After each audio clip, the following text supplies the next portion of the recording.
శ్రీ మహాగణాధిపతయే నమ. జూలై 27, 2026 నుంచి డిసెంబర్ 10, 2026 వరకు 136 రోజుల పాటు శని మీనరాశిలో వక్రిస్తున్నాడు. జ్యోతిష్ శాస్త్రం ప్రకారం వక్రీ బలి అంటాడు. అంటే వక్రించినటువంటి గ్రహం చాలా బలంగా పనిచేస్తుంది అని అంటారు. చాలా బలంగా పనిచేయడం అంటే ఏంటి? ద్వాదశ రాశుల వాళ్ళ మీద పాజిటివ్ కొన్ని రాసులకు ఇస్తుంది. అది ఆల్రెడీ మన వాయిస్ ఆఫ్ వేసం ఛానల్లో ఒక వీడియో చేశాను, అది గమనించండి. అలాగే కొంతమంది మీద మాత్రం నెగిటివ్ ఇంపాక్ట్ పడుతుంది, అది కూడా బలంగా పడుతుంది. అయితే ఆ ఏ రాశుల వాళ్ళకి ఇప్పుడు వ్యతిరేకమైన ప్రభావాలు ఇవ్వబోతున్నాడు. ఆ వ్యతిరేకమైన ప్రభావాలని మీకు అనుకూలంగా మలుచుకోవాలన్నా లేదా వాటి నుంచి తప్పించుకోవాలన్నా ఏ రకమైన పరిహారాలు చేయాలి, ఏ రకమైన నిర్ణయాలు తీసుకోవాలి, ఇటువంటి అనేక విషయాల గురించి క్లుప్తంగా మీకు నేను ఇప్పుడు తెలియజేయడానికి ప్రయత్నం చేస్తాను. వీటిలో మొట్టమొదటిది ఈ శని వక్ర ప్రభావానికి గురయ్యేటువంటి రాశి కుంభరాశి. కుంభరాశి వాళ్ళకి ఈ 136 రోజుల్లో ఏ ఇబ్బందులు రాబోతున్నాయి, ఏ రకంగా పరిష్కరించుకోవాలి? కుంభరాశి వారికి వారి వారి జన్మ జాతక రీత్యా కొన్ని చెప్తాను. వాటిలో అన్నీ వస్తాయని కాదు, కొన్ని వస్తాయి, కొన్ని రావు. కుంభరాశి వాళ్ళలో ఎక్కువ మందికి అనారోగ్య సంబంధమైనటువంటి ఇబ్బందులు వస్తాయి. అంటే కొంత శరీరం రోగగ్రస్తమయ్యే అవకాశం ఉంటుంది. ఇటువంటి పరిస్థితులు గనక మీకు ఈ 136 రోజుల్లో మొదలైతే మీరు చేయాల్సింది ఏంటంటే వెంటనే శనీశ్వరుడికి సంబంధించిన శాంతి పరిహార క్రియల్ని మన వాయిస్ ఆఫ్ వేసం ఛానల్లో షార్ట్స్ రూపంలో అలాగే వేరే వీడియో రూపంలో చెప్పాను, అవి చేసుకోండి. కానీ ఇక్కడ చివరిలో కొన్ని పరిహారాలు ఇస్తాను, అవి గమనించండి. ఫస్ట్ పాయింట్, అనారోగ్యానికి గురయ్యే అవకాశం ఉంటుంది. కాబట్టి ఏం చేయాలి?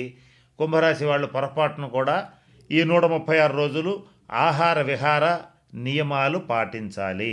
అంటే ఎక్కడ పడితే అక్కడ తినటం, ఎట్లా పడితే అట్లా తిరగటం, ఎప్పుడు పడితే అప్పుడు నిద్రపోవటం, ఇలాంటివి చేయకూడదు. అలాగే ఇంకొక ఇంపాక్ట్ ఏం పడుతుందంటే కొంచెం ఎక్కువగా కష్టపడాల్సిన పరిస్థితి ఉంటుంది. అంటే మీరు రెగ్యులర్గా చేసే పనినే ఇంకొంచెం ఎక్కువ కష్టపడి చేయాల్సి వస్తుంది. కారణం ఏంటంటే ఒకసారి ఒక పని కోసం ప్రయత్నం చేస్తే అది వెంటనే పూర్తి కాదు, రెండో ప్రయత్నంలో అయితే ఖచ్చితంగా పూర్తవుతుంది. అట్లా పనులు ఆలస్యం అవుతుంటాయి, చేసే పనులకి ఆటంకాలు వస్తుంటాయి. ఇలా వస్తున్నా కూడా శనీశ్వరుడికి సంబంధించిన పరిహార క్రియలు పాటించాలి. అలాగే ముఖ్యంగా కుంభరాశి వాళ్ళకి విపరీతమైనటువంటి అలసట, అకాల నిద్ర, అకాల భోజనం ఇలాంటివి అన్నీ కూడా ఉంటాయి. వీటిని ప్రయత్నపూర్వకంగా తప్పించుకోవాలి. శని ఎప్పుడు కూడా క్రమశిక్షణకి మారుపేరుగా ఉంటాడు. శని రాశి అయినటువంటి కుంభరాశి వాళ్ళు ముఖ్యంగా జీవితంలో ఈ శని వక్రించినప్పుడే కాదు, ఎప్పుడైనా తెలుసుకోవాల్సిన అంశం ఏంటంటే first of all disciplined life, క్రమశిక్షణతో కూడినటువంటి జీవితాన్ని గడపటం, జీవితంలో క్రమశిక్షణని ఒక భాగంగా చేసుకోవటం అలవాటు చేసుకోవాలి. ఈ కుంభరాశి వాళ్ళు జనరల్గా ఏం చేస్తుంటారంటే పడితే కంటిన్యూస్ కష్టపడతారు, లేదంటే కంటిన్యూస్గా రిలాక్స్ అయిపోతుంటారు. ఇట్లా కాదు, ఒక డిసిప్లిన్డ్గా టైం టు టైం కన్సిస్టెన్సీతో కూడినటువంటి పనులు అలవాటు చేసుకుని తీరాలి ఈ 136 రోజులు. ఇక రెండవది మకర రాశి వాళ్ళు. ఈ రాశికి కూడా శని అధిపతి. వీళ్ళకి ఏంటంటే ఈ శని వక్ర ప్రభావం వల్ల ఫైనాన్షియల్గా ఏమనిపిస్తుందంటే ఓకే ఇక్కడ డబ్బులు పెడితే బాగా వస్తాయి, లేదా ఈ వ్యాపారంలో పెడితే బాగా వస్తాయి, లేదా ఈ బిట్కాయిన్లో పెడితే బాగా వస్తాయని ఇట్లా ఒక ఆశ కలుగుతుంది. పొరపాటును కూడా ఆ పనులు చేయవద్దు. అనవసరమైన ఎక్కువ ఆశకి పోతే ఈ మకర రాశి వాళ్ళకి ఆర్థికంగా బాగా ఇబ్బందులు పడతారు. కాబట్టి ఆ పనులు చేయొద్దు. నెక్స్ట్ ఏం జరుగుతుందంటే ఈ 136 రోజుల్లో మకర రాశి వాళ్ళకి జీవిత భాగస్వామి నుంచి కొంత వ్యతిరేకత వస్తుంది. అలాగే కుటుంబ సభ్యుల నుంచి కూడా అనుకోని వ్యతిరేకతలు వస్తూ ఉంటాయి. వచ్చినప్పుడు బాగా విస్తృతంగా విసిగిపోయి గట్టిగా అరవటం కానీ, లేదా కోపట్టం కానీ, లేదా అనేక రకాలుగా ఎవరి పరిస్థితిని బట్టి వాళ్ళు స్పందిస్తారు. అలా వద్దు. మీరేం చేస్తారంటే ఈ 136 రోజులు ఎవరు ఏం మాట్లాడినా మౌనంగా ఉండండి. మౌనేన కలహం నాస్తి. అంటే మౌనంగా ఉంటే తగాదా రాదు. అది జీవిత భాగస్వామితో కావచ్చు, కుటుంబ సభ్యులతో కావచ్చు. కాబట్టి వాక్కుని నియంత్రించుకోండి. పొరపాటును కూడా తొందరపడి స్టేట్మెంట్స్ ఇవ్వద్దు. ఇది ఇలా చేసి ఉండాల్సింది, ఆడు అలా చేశాడు, ఇది ఇలా చేశాడు, ఇట్లా మాట్లాడొద్దు. మీ జీవితం ఏదో మీరు చూసుకోవటం ఈ 136 రోజుల్లో అవసరం.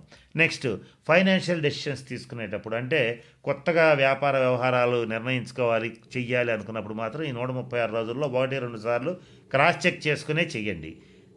వీలే కుదిరితే మాత్రం జాతకం పరిశీలింపజేసుకుని, ఎవరైనా మకర రాశి వ్యక్తి కొత్తగా ఒక వ్యాపారాన్ని ప్రారంభించాలనుకున్నాడు, ఈ 136 రోజుల్లో ప్రారంభించాలి అనుకుంటే జన్మ జాతకాన్ని పరిశీలింపజేసుకుని దశాంతర దశలు బాగుంటేనే ప్రారంభించండి, కానీ ఆ ఐడియా వచ్చింది కదా అని మాత్రం ప్రారంభించద్దు, ఇబ్బంది పడతారు. ఇక తర్వాత రాశి మీనరాశి. ఈ మీనరాశి వాళ్ళకి గతంలో ఒక సంవత్సరంన్నర పాటు దుబారాగా డబ్బులు ఖర్చు అయిపోవటం, శారీరకంగా మానసికంగా అలసిపోవటం, అలాగే ఏ పని చేసినా కూడా ఇక ఏం చేయలేము అనేటువంటి ఒక నిస్సహాయత అవన్నీ వచ్చేసినాయి. అవి తిరిగి ప్రకోపించే ఛాన్స్ ఉన్నాయి. అంటే గతంలో ఏ కుంభంలో శని సంచారం మొదలైనప్పటి నుంచి వీళ్ళకి ఏలినాటి శని మొదలైంది. ఏలినాటి శని మొదలైనప్పుడు ఏ రకమైన లక్షణాలు వచ్చినాయో అవన్నీ కూడా వీళ్ళకి మరలా అవే రిపీట్ అవుతాయి. కొంచెం జాగ్రత్తగా గమనించుకోండి. కుంభంలో శని ఎప్పుడు వచ్చాడు అని అంటే దాదాపుగా ఒక 3 సంవత్సరాలు, సుమారు 3-3.5 సంవత్సరాల క్రితం వచ్చాడు. అప్పుడు ఏ రకమైన ఇబ్బందులు వచ్చినాయో మీనరాశి వాళ్ళకి, ఏ రకమైన ఖర్చులు వచ్చినాయో అవన్నీ మళ్ళీ తిరిగి వచ్చే ఛాన్స్ ఉంది. కాబట్టి గతంలో మీరు ఏంటి అలాంటి ఇబ్బంది వచ్చినప్పుడు మీకు తోచిన నిర్ణయాలు మీరు తీసేసుకున్నారు. మేము ఏముంది మీకు చాలా చూశానులే అని చెప్పి ఏ నిర్ణయం పడితే ఆ నిర్ణయం తీసుకున్నారు. దానివల్ల చాలా మానసికంగా శారీరకంగా ఇబ్బందులు పడటం, మానసికంగా కొంత డిప్రెషన్కి గురవటం, అలాగే ఆర్థికంగా ఇబ్బందులు పడటం, డబ్బులు నష్టపోవటం, రుణాలు చేసే పరిస్థితి ఉండటం, తీవ్రంగా అప్పులు చేయటం, ఇలాంటివన్నీ జరిగినాయి. మళ్ళీ అటువంటి సిచ్యుయేషన్సే మళ్ళీ రిపీట్ అవుతాయి. కాబట్టి ఖచ్చితంగా మీనరాశి వాళ్ళు రెమెడీస్ పాటించి తీరాలి. ఇక తర్వాత రాశి వృషభ రాశి వాళ్ళు. వీళ్ళకి వృత్తిరీత్యా, అంటే చేసేటువంటి ఉద్యోగం కానీ వృత్తి కానీ వ్యాపారం కానీ 136 రోజులు ఒక ఛాలెంజ్ అని చెప్పొచ్చు. ఈ 136 రోజుల్లో వీళ్ళకి జాబ్లో గ్రోత్ అయితే బాగుంటుంది, బిజినెస్లో గ్రోత్ అయితే బాగుంటుంది. ఒకవేళ సెల్ఫ్ ఎంప్లాయీస్ కనుకైతే, అంటే సెల్ఫ్ ఎంప్లాయ్మెంట్ ఉన్న వాళ్ళు కనుకైతే వాళ్ళ వృత్తి చాలా బాగా నడుస్తుంది. కానీ ప్రతి క్షణం ఛాలెంజ్ ఉంటుంది. ప్రతి క్షణం మీరు చేసే వృత్తిలో పనిలో ఒక ఛాలెంజ్ అనేది ప్రతిరోజు ఈ 136 రోజులు చూస్తారు. కానీ అదృష్టవశాత్తు గురుబలం బాగుంది కనుక డెఫినెట్గా సక్సెస్ అయితే అవుతారు. కానీ ఆ ఛాలెంజెస్ని ఎదుర్కొనే క్రమంలో భాగంగా బ్యాలెన్స్ కోల్పోవద్దు. సహజంగానే వృషభ రాశి వాళ్ళకి ఓర్పు సహనం ఎక్కువగా ఉంటాయి. ఎక్కువగా ఉన్నప్పుడు ఈ టైంలో మాత్రం మీ ఓర్పుకి సహనానికి శనీశ్వరుడు పరీక్ష పెట్టడానికే వక్రిస్తున్నాడు.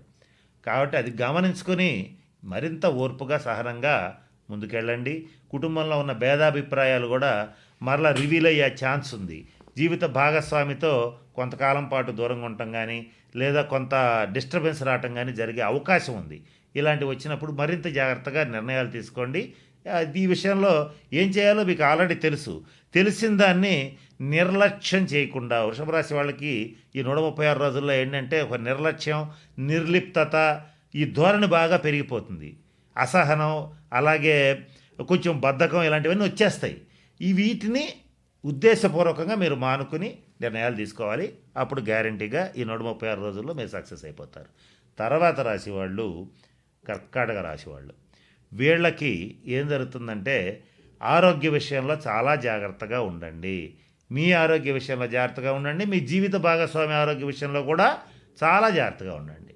అలాగే పొరపాటును కూడా కర్కాటక రాశి వాళ్ళు అనవసరమైన వాగ్వివాదాల జోలికి, కొట్లాటల జోలికి, గొడవల జోలికి, కోర్టు కేసుల జోలికి వెళ్ళవద్దు. ఈ 136 రోజులు మీకు అనుకూలంగా లేదు. ఈ 136 రోజుల్లో కర్కాటక రాశి వాళ్ళు ఎవరైతే గొడవలు కొట్లాటలకి దిగుతూ ఉంటారో వాళ్ళు మాత్రం ఖచ్చితంగా పోలీస్ స్టేషన్స్కి వెళ్ళాల్సి వస్తుంది. అలాగే కొంచెం ఈ కోర్టు కేసులు అవ్వటం ఇవన్నీ జరిగే ఛాన్సెస్ ఉంటాయి. కాబట్టి పొరపాటును కూడా అటువంటి వాగ్వివాదాల జోలికి పోవద్దు. జీవిత భాగస్వామి ఆరోగ్య విషయంలో చాలా జాగ్రత్తగా ఉండండి. అలాగే ఆర్థికపరమైన విషయాల్లో డబ్బులు ఖర్చు పెట్టేటప్పుడు ఎమోషన్స్ కాకుండా కొంచెం క్యాలిక్యులేషన్స్కి అవకాశం ఇవ్వండి. ఇప్పుడు మీరు ఎప్పుడు ఖర్చు పెట్టినా సరే ఎమోషనల్గా మీరు అనుకున్నది అనుకున్నట్టుగా చేసేసుకుంటూ నా మైండ్ నాకు ఎమోషన్స్ ఇట్లా లీడ్ చేస్తున్నాయి కాబట్టి నేను ఇలా చేస్తానని చేసేసి ఆర్థికంగా తప్పుడు నిర్ణయాలు తీసుకుని చాలా దెబ్బతింటారు. పైగా మీకు ఎవరు చెప్పినా నచ్చదు, వినరు, విన్నట్టుగా నటిస్తారు. అలా వద్దు. అలా కాకుండా ఆర్థికపరమైన నిర్ణయాలు తీసుకునేటప్పుడు చాలా జాగ్రత్తగా తీసుకోండి. తీసుకోకపోతే అప్పుల పాలవుతారు, జాగ్రత్త. అలాగే స్పెక్యులేషన్స్ ఇటువంటివి చేసేటువంటి వాళ్ళు, స్టాక్ మార్కెట్స్లో పెట్టుబడులు పెట్టేటువంటి వాళ్ళు బల్క్గా పెట్టడం, ఇది గ్యారంటీగా పెరుగుతుంది స్టాక్ అని చెప్పి పెట్టేసేయడం, ఇట్లాంటివి చేయొద్దు. అలాగే రాజకీయ నాయకులు కూడా అనవసరమైనటువంటి స్టేట్మెంట్స్ ఇవ్వద్దు. కర్కాటక రాశి రాజకీయ నాయకులు కానీ, వృషభ రాశి రాజకీయ నాయకులు కానీ, మీన రాశి రాజకీయ నాయకులు కానీ ఎవరైనా సరే అన్నెసరీ స్టేట్మెంట్స్ ఇస్తే మాత్రం పీకల్లోతు ఇరుక్కుపోతారు. కాబట్టి ఆ పనులు చేయవద్దు. ఇక తర్వాతి వాళ్ళు వృశ్చిక రాశి వాళ్ళు కొంచెం ఈ గృహాలు, స్థలాలు, పొలాల విషయంలో నిర్ణయాలు తీసుకునేటప్పుడు ఈ 136 రోజులలో వీలైనంత వరకు వివాదాస్పదమైనటువంటి స్థలాలు, పొలాలు కొనుగోలు చేయవద్దు. అంటే డిస్ప్యూట్ ఆస్తులు ఏవైతే ఉంటాయో వాటి జోలికి పోవద్దు. ఒకవేళ అటువంటి డిస్ప్యూట్ ల్యాండ్స్ ఏమైనా గతంలో మీకుంటే మీరేం చేస్తారంటే అది సెటిల్మెంట్ చేసుకోవడానికి కొంచెం టైం వెయిట్ చేయాల్సి వస్తుంది. అది 136 రోజులు వెయిట్ చేయాలి. అది చిన్న టైం ఏం కాదు, ఎక్కువ టైం ఏది అంటే ఈ సంవత్సరం డిసెంబర్ 10 దాకా మీరు ఎదురు చూడాలి. ఆ తర్వాతే మీ కోర్టు సెటిల్మెంట్స్ కానీ, మధ్యవర్తి పరిష్కారాలు కానీ అవుతాయి. ఈ లోపల అవ్వాలి అనుకుంటే తగిన శాంతి పరిహార క్రియల్ని పాటించాలి.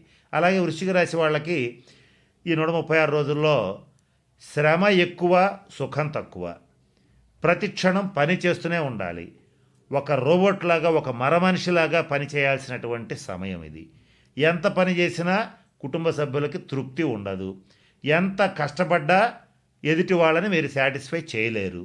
అలాగని చేయకుండా ఉండటానికి వీల్లేదు. ఇది మీకు కుటుంబంలో వర్తిస్తుంది, వర్క్ ప్లేస్లో కూడా వర్తిస్తుంది. అంటే మీరు ఉద్యోగం చేయొచ్చు, వ్యాపారం చేయొచ్చు, సెల్ఫ్ ఎంప్లాయ్మెంట్ కావచ్చు, ఏదైనా కావచ్చు, అక్కడ కూడా ఇదే వర్తిస్తుంది. మీరు ఎంత కష్టపడ్డా మీ కష్టాన్ని వాడుకుంటారు, మీ సలహాలు వాడుకుంటారు, మీ శ్రమని వాడుకుంటారు. పొగడ్తలను మాత్రం ఆశించద్దు. విమర్శలు ఖాయంగా వస్తాయి, దానికి సిద్ధంగా ఉండండి. విమర్శ వచ్చింది కదా అని ఈ 136 రోజుల్లో తీవ్రంగా ఎదురుదాడి చేయడానికి మాత్రం ప్రయత్నం చేయొద్దు. ఎదురుదాడి చేస్తే మీరే ఇరుక్కుపోతారు. కాబట్టి ఈ రకమైన జాగ్రత్తలు వృశ్చిక రాశి వాళ్ళు తీసుకోవాలి. ఇక ఫైనాన్షియల్ ఆస్పెక్ట్స్లో కూడా వృశ్చిక రాశి వాళ్ళు నిర్ణయాలు ఎలాగో ఆచితూచి తీసుకుంటారు. కానీ తీసుకునే క్రమంలో కొంచెం ఎక్కువగా ఆలోచిస్తారు ఈ 136 రోజులు. అంటే ఆలోచించాల్సింది ఒక పావుగంట ఆలోచించాలి ఒక విషయం గురించి. పావుగంట ఆలోచించడం కరెక్ట్ కాదంటే ఒక అరగంట లేదా గంట ఆలోచించవచ్చు. అంతేగాని రోజుల తరబడి, నెలల తరబడి ఆలోచించారనుకో మీ నిర్ణయం ఖచ్చితంగా తప్పు అవుతుంది. కాబట్టి ఏదైనా సరే 1-2 సార్లు ఆలోచించండి. మీ ఆత్మీయులు, మీ నమ్మకస్తులు, మీ శ్రేయోభిలాషులు ఎవరుంటారో వాళ్ళ సలహా మేరకు ఆర్థికపరమైనటువంటి నిర్ణయాలు తీసుకోండి. జీవిత భాగస్వామితో భేదాభిప్రాయాలు రాకుండా జాగ్రత్త పడండి. ఏదేమైనప్పటికీ వృశ్చిక రాశి వాళ్ళకి ఈ 136 రోజులు సుఖం తక్కువ, శ్రమ ఎక్కువ, ఒకటే మాట.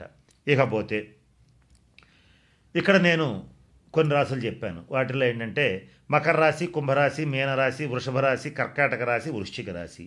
ఈ 6 రాశుల వాళ్ళకి వక్రశని ప్రభావం తీవ్రంగా ఉంటుంది.